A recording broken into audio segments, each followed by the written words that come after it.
ಓಕೆನಾ. 8.5 ಇಂಚಿಗೆ ರೆಡಿ ಬೇಕು. ನಾವೀಗ 9 ಇಂಚಿಗೆ ಸ್ಟಿಚಿಂಗ್ ಬೀಳುತ್ತೆ, 8.5 ಇಂಚಿಗೆ ಸ್ಟಿಚಿಂಗ್ ಬೀಳುತ್ತೆ, ರೆಡಿ ಬರುತ್ತೆ. ಇದು ಸ್ಟಿಚಿಂಗ್ ಮಾರ್ಜಿನ್ನು. ಇಲ್ಲಿ ನಮಗೆ 3 ಇಂಚ್ ಎಕ್ಸ್ಟ್ರಾ ತೆಗೆದುಕೊಂಡಿದ್ದೀವಿ. ಎಕ್ಸ್ಟ್ರಾ ತೆಗೆದುಕೊಂಡು ಇಲ್ಲಿ ನಾವು ಶೇಪನ್ನು ಎಷ್ಟು ಕೊಟ್ಟಿದ್ದೀವಿ, 3.5 ಇಂಚಿಗೆ ಇಷ್ಟು ವಿಡ್ತನ್ನು ಕೊಟ್ಟು ಸ್ಟಿಚ್ ಮಾಡಿ ಆದಮೇಲೆ ಶೇಪನ್ನು ಕಟ್ ಮಾಡ್ಕೊಂಡಿದ್ದೀನಿ. ಲೈವಲ್ಲಿ ನಿಮಗೆ ಶೇಪ್ ಕಟ್ಟಿಂಗ್ ಬಗ್ಗೆ ತೋರಿಸಿಲ್ಲ, ಓಕೆನಾ. ಲೈವಲ್ಲಿ ನಿಮಗೆ ಶೇಪ್ ಕಟ್ ಮಾಡೋದು ತೋರಿಸಿಲ್ಲ. ಈಗ ಆಲ್ರೆಡಿ ಕಟ್ ಮಾಡಿ ಒಂದು ಸ್ಟಿಚ್ ಮಾಡಿದ್ದೀನಿ. ಈಗ ಇನ್ನೊಂದು ನಿಮಗೋಸ್ಕರ ಸ್ಟಿಚಿಂಗನ್ನು ಮಾಡ್ತಾಯಿದ್ದೀನಿ ನೋಡಿ. 4 ಇಂಚಿಗೆ ಇದು ಕಚ್ಚನ್ನು ಹಾಕ್ಕೊಂಡಿದ್ದೀನಿ. ನೀವು ಬೇಕಾದರೆ ಇದೇ ಕಚ್ಚನ್ನು 3 ಇಂಚಿಗೆ ನೀವು ಹಾಕೋಬೋದು ಇಲ್ಲಿ. ಬಟ್ ಕಟಿಂಗ್ ಮಾಡಬೇಕಾದ್ರೆ ನಿಮ್ಗೆ ಗೊತ್ತಾಗುತ್ತೆ ನಾನು ಎಲ್ಲಿ ಇಳಿಸಿದ್ದೀನಿ, ಎದಕ್ಕೆ ಇಳಿಸಿದ್ದೀನಿ ಅಂಥೇಳಿ. ಸೊ ಇದು 4 ಇಂಚಿಗೆ ನಾವು ತೆಗೆದುಕೊಂಡಾಗ ಏನಾಗುತ್ತೆ ಅಂತಂದರೆ ನಮ್ಮದು ಒಂದು ಹ್ಯಾಂಡ್ ಅನ್ನೋದು ಫ್ರೀಯಾಗಿ ರೊಟೇಷನ್ ಆಗುತ್ತೆ ಫೋಲ್ಡ್ ಮಾಡಲಿಕ್ಕೆ. ಓಕೆ, ಬನ್ನಿ ಈಗ ರೆಡಿ ಮಾಡ್ಕೊಳ್ಳೋಣ. ಈಗ ಅದೇ ರೀತಿ ಫ್ರಂಟನ್ನು ಅಟ್ಯಾಚ್ ಮಾಡಬೇಕಾದ್ರೆ ಫ್ರಂಟ್ ಶೇಪನ್ನು ಕೂಡ ನಾನು ಅಲ್ಲಿ ತೆಗೆದಿರಲಿಲ್ಲ. ಫ್ರಂಟ್ ಶೇಪನ್ನು ಕೂಡ ಸ್ವಲ್ಪ ತಕ್ಕೊಂಡು ನಾನು ತೋರಿಸ್ತಾ ಇದ್ದೀನಿ.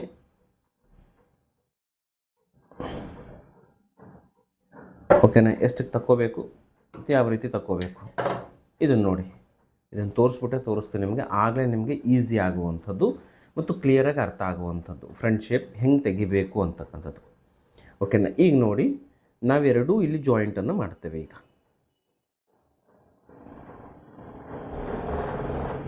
ಓಕೆನಾ, ಈ ರೀತಿ ಜಾಯಿಂಟ್ ಮಾಡ್ತೀವಲ್ವ, ಇದು ಎಲ್ಲಿಗೆ ಬರುತ್ತೆ, ಇಲ್ಲಿಗೆ ಬರುತ್ತೆ ನೋಡಿ. ಸರಿ ಇತ್ತಲ್ಲ, ಇಲ್ಲಿಗೆ ಬಂದು ಕುತ್ಕೊಳ್ಬೇಕು ನಮಗೆ.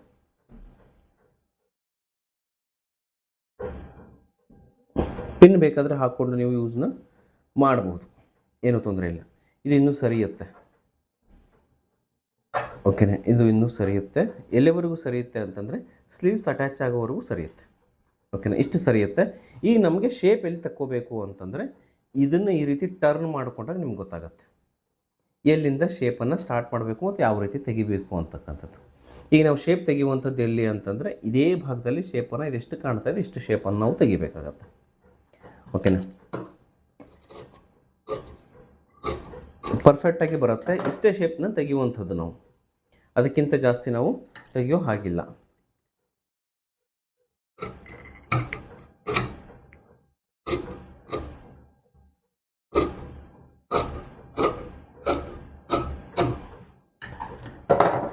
ಓಕೆನಾ, ಪರ್ಫೆಕ್ಟಾಗಿ ನಿಮಗೆ ಆಗುತ್ತೆ. ಇಲ್ಲಿ ನಾವು ಒಂದು ಸ್ಟಿಚ್ಚನ್ನು ಹಾಕ್ಕೊಳ್ಳೇಬೇಕಾಗತ್ತೆ. ಇದನ್ನು ಶೋಲ್ಡರ್ ನಾರ್ಮಲಾಗೆ ಸ್ಟಿಚ್ ಮಾಡ್ಕೊಳ್ತಾ ಇದ್ದೀನಿ.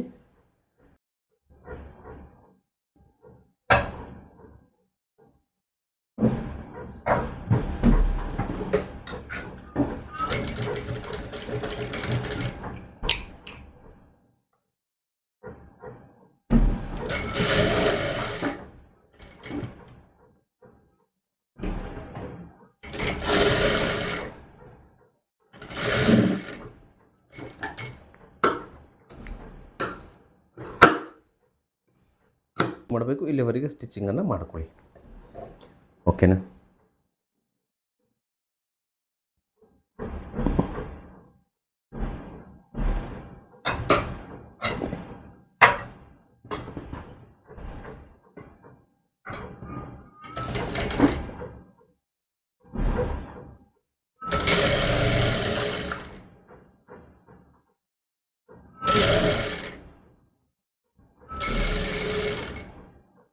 ಇಲ್ಲಿಗೆ ಸ್ಟಾಪ್ ಮಾಡ್ಕೊಳ್ಳಿ ಬೇಕಿದ್ರೆ. ಓಕೆನಾ, ಇಲ್ಲಿಗೆ ಸ್ಟಾಪ್ ಮಾಡಿಕೊಂಡು ಕಟ್ ಮಾಡಿಕೊಂಡು ತಕ್ಕೊಳ್ಳಿ, ಹೊರಗಡೆ ತೆಗೆದುಬಿಡಿ. ಇದಾದ ನಂತರ ನೀವೇನು ಮಾಡಬೇಕು ಅಂದರೆ ಜಸ್ಟ್ ವೆರಿ ಸಿಂಪಲ್ ಇದನ್ನ ಈ ರೀತಿ ಇಟ್ಕೊಳ್ಳಿ. ಇದು ಇಲ್ಲಿಗೆ ಬರುತ್ತೆ. ಈಗ ಎಲ್ಲಿಂದ ಇಲ್ಲಿಂದ ಸ್ಟಾರ್ಟ್ ಆಗುತ್ತೆ ನೋಡಿ. ಸರಿ, ಇಲ್ಲಿಂದ ಏನು ಸ್ಟಾರ್ಟ್ ಆಗುತ್ತೆ ನಿಮಗೆ, ಇದು ಎಲ್ಲಿಗೆ ಬಂದು ಕೂತ್ಕೊಳ್ಳುತ್ತೆ ಚೆಕ್ ಮಾಡ್ಕೊಳ್ಳಿ. ಓಕೆನಾ, ಇಲ್ಲಿವರೆಗೆ ಬಂದು ಕೂತ್ಕೊಳ್ತಲ್ಲ, ಇಲ್ಲಿಂದ ಸ್ಟಿಚಿಂಗನ್ನು ಸ್ಟಾರ್ಟ್ ಮಾಡ್ಕೊಳ್ಳಿ ನೀವು. Okay, very simple. ಇಲ್ಲಿಂದ ಸ್ಟಾರ್ಟ್ ಮಾಡ್ಕೊಳ್ಳಿ. ನಿಮಗೆ ಯಾವುದೇ ಕಾರಣಕ್ಕೂ ಏನೂ ಪ್ರಾಬ್ಲಮ್ ಆಗೋದೇ ಇಲ್ಲ ಪಫ್ ಸ್ಲೀವ್ಗಳಲ್ಲಿ. ಎಕ್ಸ್ಪೆಷಲಿ ಕೆಲವೊಬ್ಬರಿಗೆ ತುಂಬಾ ಕಾಡ್ತಾ ಇರುತ್ತೆ, ನಮಗೆ ನೀಟಾಗಿ ಪಫ್ ಬರ್ತಾ ಇಲ್ಲ, ಹೆಚ್ಚು ಕಡಿಮೆ ಬರುತ್ತೆ ಅಂತಕ್ಕಂಥವ್ರು ಇದನ್ನು ಫಾಲೋ ಮಾಡಬಹುದು. ತುಂಬಾ ಬೆಸ್ಟ್ ರಿಸಲ್ಟ್ ನೀವು ನೋಡ್ತೀರಿ. ಓಕೆನಾ? ಇದಾಯ್ತಲ್ವ. ಇದಾದ ನಂತರ ನಿಮಗೆ ಈ ರೀತಿ ಓಪನಿಂಗ್ ಸಿಗುತ್ತೆ. ಇಲ್ಲಿ ನೀವೇನು ಮಾಡಬೇಕು ಅಂತಂದರೆ, ಕಡೆ ಶೋಲ್ಡರ್ ಯಾವ ರೀತಿ ಜಾಯಿಂಟ್ ಆಗಿದೆ ಚೆಕ್ ಮಾಡ್ಕೊಳ್ಳಿ ಅನ್ಸರಿ. ಅದರ ಅಪೋನೆಂಟ್ ಡೈರೆಕ್ಷನಲ್ಲೇ ಇದನ್ನು ಕೊಡಿ. ಇದು ಬ್ಯಾಕ್ ಸೈಡ್ ಬಂದಿದೆ, ಇದು ಕೂಡ ಬ್ಯಾಕ್ ಸೈಡೇ ಬರಬೇಕು. ಸೊ ಇಷ್ಟಕ್ಕೆ ನೀವೇನು ಮಾಡಬೇಕು, ಒಂದು ಪಾಯಿಂಟ್ ಸೆಂಟರ್ ಸ್ಟಿಚ್ ಏನಿದೆ ಅದನ್ನು ಕೂಡ ನೀವು ಹಾಕ್ಕೋಬಹುದು. ಇಲ್ಲಿ ಒಂದು ಪಾಯಿಂಟ್ ಇಷ್ಟೇ. ಓಕೆನಾ?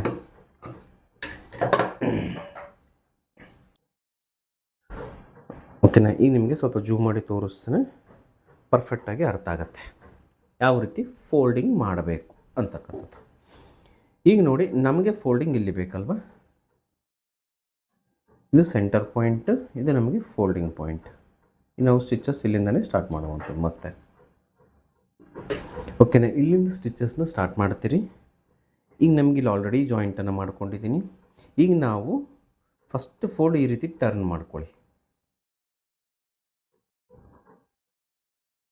ಇಲ್ಲಿ ಒಂದು ಟರ್ನಿಂಗ್ ಬರುತ್ತೆ ಕರೆಕ್ಟ್ ಎಕ್ಸಾಕ್ಟ್ಲಿ ಇದರ ಹತ್ರ. ಓಕೆನಾ? ಅದಾದ ನಂತರ ಇಲ್ಲಿ ಇನ್ನೊಂದು ಟರ್ನಿಂಗ್ ಬರುತ್ತೆ, ಇಷ್ಟು ಹಾಫ್ ಇಂಚ್ಗೆ ಫ್ರಿಲ್ಸ್ನ ಇಡಿ. ಓಕೆನಾ? ಇಷ್ಟು 3 ಫ್ರಿಲ್ಸನ್ನ ಇದು ಪಡೆದುಕೊಳ್ಳುತ್ತೆ. ಇಷ್ಟೇ, ವೆರಿ ಸಿಂಪಲ್. ಇಲ್ಲಿ ಬರುತ್ತೆ ನೋಡಿ ಕರೆಕ್ಟಾಗಿ ಅದರ ಹತ್ರ 3 ಫ್ರಿಲ್ಸ್ನ ಇದು ತೆಗೆದುಕೊಂಡ್ಬರುತ್ತೆ. ಅಲ್ಲಿಗೆ ನೀವು ಇದನ್ನು ಸ್ಟಿಚಿಂಗ್ ಮಾಡಿ. ಓಕೆನಾ? ಇಲ್ಲಿ ಸ್ಟಾಪ್ ಮಾಡಿ ಸ್ಟಿಚ್ಚನ್ನು ಇಲ್ಲಿ ಸ್ಟಾಪ್ ಮಾಡಿ ಆದಮೇಲೆ ನೆಕ್ಸ್ಟ್ ಸ್ಟಿಚ್ಚು ನಮಗೆ ಇದು ಬೇಕಲ್ವ. ಓಕೆನಾ? ಅಪೋನೆಂಟ್ ಡೈರೆಕ್ಟಲ್ಲಿ ನಾವೇನು ಮಾಡಬೇಕು, ಡೈರೆಕ್ಷನಲ್ಲಿ ಅಪೋಸಿಟ್ ಡೈರೆಕ್ಷನಲ್ಲಿ ಫೋಲ್ಡನ್ನು ಮಾಡಿ ಕಾಲು ಇಂಚಿಗೆ ಬಂದಿದೆಯಲ್ಲ ಅಷ್ಟಕ್ಕೆ ಇಷ್ಟು ಫೋಲ್ಡ್ ಮಾಡಿ. ಬರುತ್ತೆ, ಅದು ಆರಾಮಾಗಿ ಬರುತ್ತೆ. ಯಾಕಂದರೆ ಬಟ್ಟೆ ನಾವು ಹಿಡ್ತನ್ನು ತೆಗೆದುಕೊಂಡಿದ್ದೀವಿ, ಹಾಗಾಗಿ ಬರುತ್ತೆ. ಏನು ಗಾಬರಿ ಬೀಳುವ ಅವಶ್ಯಕತೆ ಇಲ್ಲ. ವೆರಿ ಸಿಂಪಲ್, ತುಂಬ ಚೆನ್ನಾಗಿ ಬರುತ್ತೆ ಕೂಡ. ಓಕೆನಾ? ಜಾಸ್ತಿ ಬಂತು ಸರ್, ಕಡಿಮೆ ಬಂತು ಅಂದರೆ ಇಲ್ಲಿ ಜಾಸ್ತಿ ಫೋಲ್ಡಿಂಗನ್ನು ಮಾಡಿರ್ತೀರಿ ಅಷ್ಟೇ. ಇನ್ನೊಮ್ಮೆ ನೋಡ್ಕೊಳ್ಳಿ, ಬಹಳ ಸಿಂಪಲ್ಲಾಗಿ ನಿಮಗೆ ತಿಳಿಸ್ಕೊಡ್ತೇನೆ. ಇದು ಈ ರೀತಿ ಬರುತ್ತೆ, ಓಪನಿಂಗ್ ಆಗುತ್ತಲ್ಲ, ಇದಿಷ್ಟಿರುತ್ತೆ. ನಿಮಗೆ ಕಷ್ಟ ಆಗ್ತಾಯಿದೆ ಅಂತ ಅನಿಸಿದ್ರೆ ಇದನ್ನು ಸರಿಸ್ಕೊತ ಹೋಗಿ ಈ ರೀತಿ.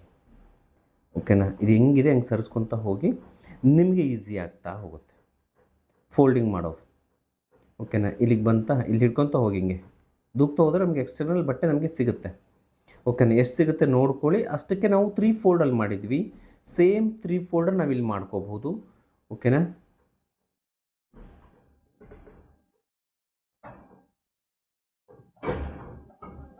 One fold. ಓಕೆ,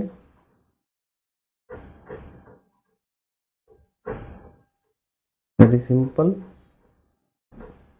ಒಂದು ಫೋಲ್ಡ್ ಆದ ತಕ್ಷಣ ಸೆಕೆಂಡ್ ಫೋಲ್ಡ್, ಇದು ಥರ್ಡ್ ಫೋಲ್ಡ್.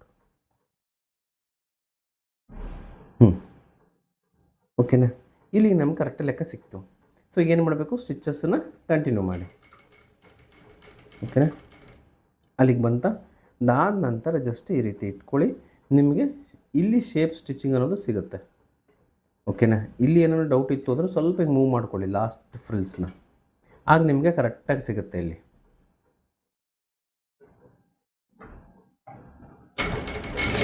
ಓಕೆನಾ?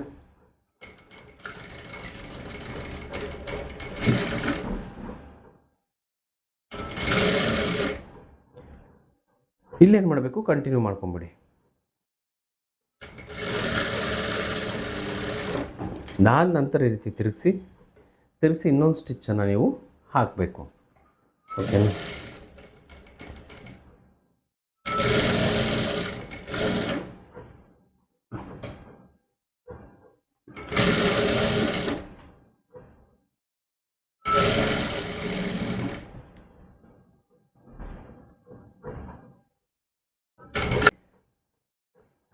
ನಿಮಗೆ ಪಫ್ ಸ್ಲೀವ್ ಅಂತಕ್ಕಂಥದ್ದು ಪರ್ಫೆಕ್ಟಾಗಿ ಬರುತ್ತೆ. ಸೆಂಟರ್ಗೆ ನಿಮಗೆ ಇಷ್ಟು ಗ್ಯಾಪ್ ಕೊಟ್ಕೊಂಡು, ಓಕೆನಾ? ಸೇಮ್ ಆ ಕಡೆ ಕೂಡ ನಾವು ಅಷ್ಟೇ ಗ್ಯಾಪನ್ನು ಕೊಟ್ಟಿದ್ದೀವಿ. ಇದು ಕಾಣ್ತಾ ಇದ್ದೀನಿ, ಸೇಮ್. ಹಾಗಾಗಿ ಅಷ್ಟು ಗ್ಯಾಪ್ ಬರುತ್ತೆ. ಯಾಕೆ ಅಷ್ಟು ಗ್ಯಾಪ್ ಬರುತ್ತೆ ಸರ್ ಸೆಂಟ್ರಲ್ಲಿ ಇಷ್ಟು ಅಂತಂದರೆ, ನಾವು ಫೋಲ್ಡಿಂಗ್ ಯಾವ ರೀತಿ ಮಾಡಿದ್ದೀವಿ ನೋಡಿ. ಇಲ್ಲಿ ಫೋಲ್ಡ್ ಈ ಕಡೆ ಮಾಡಿರೋದ್ರಿಂದ ಈ ರೀತಿ ಬರುತ್ತೆ. ನಾವು ಅದೇ ಫೋಲ್ಡ್ನ ಈ ಕಡೆ ಟರ್ನ್ ಮಾಡಿಕೊಂಡಾಗ ನಮಗೆ ಇಲ್ಲಿ ಹೆಂಗೆ ಫ್ರಿಲ್ಸ್ ಕಾಣುತ್ತೋ ಇಲ್ಲಿ ಅದೇ ರೀತಿ ಫ್ರಿಲ್ಸ್ ಕಾಣುತ್ತೆ. ಬಟ್ ಪಫ್ ಸ್ಲೀವಿಗೆ ಮಾಡಬೇಕಾಗಿರೋದು ನೀವು ಇದೇ ರೀತಿಯೇ ಮಾಡಬೇಕು. ಆಗಲೇ ನಿಮಗೆ ಪಫ್ ಅನ್ನೋದು ಕರೆಕ್ಟಾಗಿ ಕುತ್ಕೊಳ್ಳುತ್ತೆ. ನೀವು ಒಂದು ವೇಳೆ ಇಲ್ಲಿ ಒಳಗಡೆ ಇನ್ನರ್ ಸೈಡ್ ಕಾಣೋ ಹಾಗೆ ನೀವೇನಾದರೂ ಮಾಡಿದ್ರೆ ನಿಮ್ಗೇನಾಗುತ್ತೆ ಅಂದರೆ ಇಲ್ಲಿ ರೌಂಡ್ ಸರ್ಕಲ್ ಶೇಪ್ ಅನ್ನೋದು ಕ್ರಿಯೇಟ್ ಆಗ್ತಾಯಿದೆ ನೋಡಿ. ಸೊ ಆ ರೀತಿ ಇಲ್ಲಿ ಕೂಡ ಕ್ರಿಯೇಟ್ ಆಗುತ್ತೆ. ಸೊ ಹೀಗೆ ಫ್ರಿಲ್ಸ್ನ ಮಾಡೋದ್ರಿಂದ ನಿಮಗೆ ಪರ್ಫೆಕ್ಟ್ ಫಿನಿಶಿಂಗನ್ನು ನೀವು ನೋಡ್ತೀರಿ. ಈಗ ಸ್ಟಿಚ್ ಮಾಡಿರ್ತಕ್ಕ ಸೊ ಹೆಲ್ತ್ ಇಶ್ಯೂಸ್ ಇರೋದ್ರಿಂದ ನಿಮಗೆ ಸಾಕಷ್ಟು ವೀಡಿಯೋ ಕೊಡಬೇಕಾಗಿತ್ತು ಈ ಮಂತಲ್ಲಿ. ಸೊ ಅವೆಲ್ಲ ವೀಡಿಯೋಸು ಹೋಲ್ಡ್ ಆಗಿದೆ. ಸೊ ಹಾಗೆ ದಯವಿಟ್ಟು ಕ್ಷಮೆ ಇರಲಿ, ಓಕೆನಾ. ಅದೇ ರೀತಿ ಒಬ್ಬರು ಮೆಸೇಜ್ ಮಾಡಿದರು, ಮೇಡಮ್ ಬ್ಲೌಸ್ ಮೆಜರ್ಮೆಂಟ್ ಬ್ಲೌಸ್ ಅಲ್ಲ, ಡ್ರೆಸ್ ಬಾಡಿ ಮೆಜರ್ಮೆಂಟ್ ಏನಿದೆ ವಿಡಿಯೋ ನಿಮಗೆ ಅಪ್ಲೋಡ್ ಆಗುತ್ತೆ ಮೇಡಮ್, ಆದಷ್ಟು ಬೇಗ ಆಗುತ್ತೆ. ಇನ್ನೂ ಹೆಲ್ತ್ ಇಶ್ಯೂಸ್ ಇರೋದರಿಂದ ಜಲ್ದಿ ಕ್ಲಿಯರ್ ಆಗ್ತಾಯಿಲ್ಲ ಅದು, ಹಾಗಾಗಿ ಮಾತಾಡಲಿಕ್ಕೆ ಕಷ್ಟ ಆಗ್ತದೆ.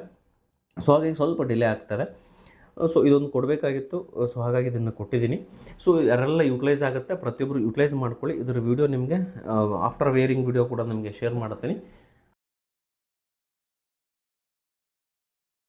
ಓಕೆನಾ. ಐ ಹೋಪ್ ವಿಡಿಯೋ ನಿಮಗೆ ತುಂಬ ಯೂಸ್ ಆಗಿದೆ ಅಂತ ಅಂದ್ಕೊಂಡಿದ್ದೀನಿ.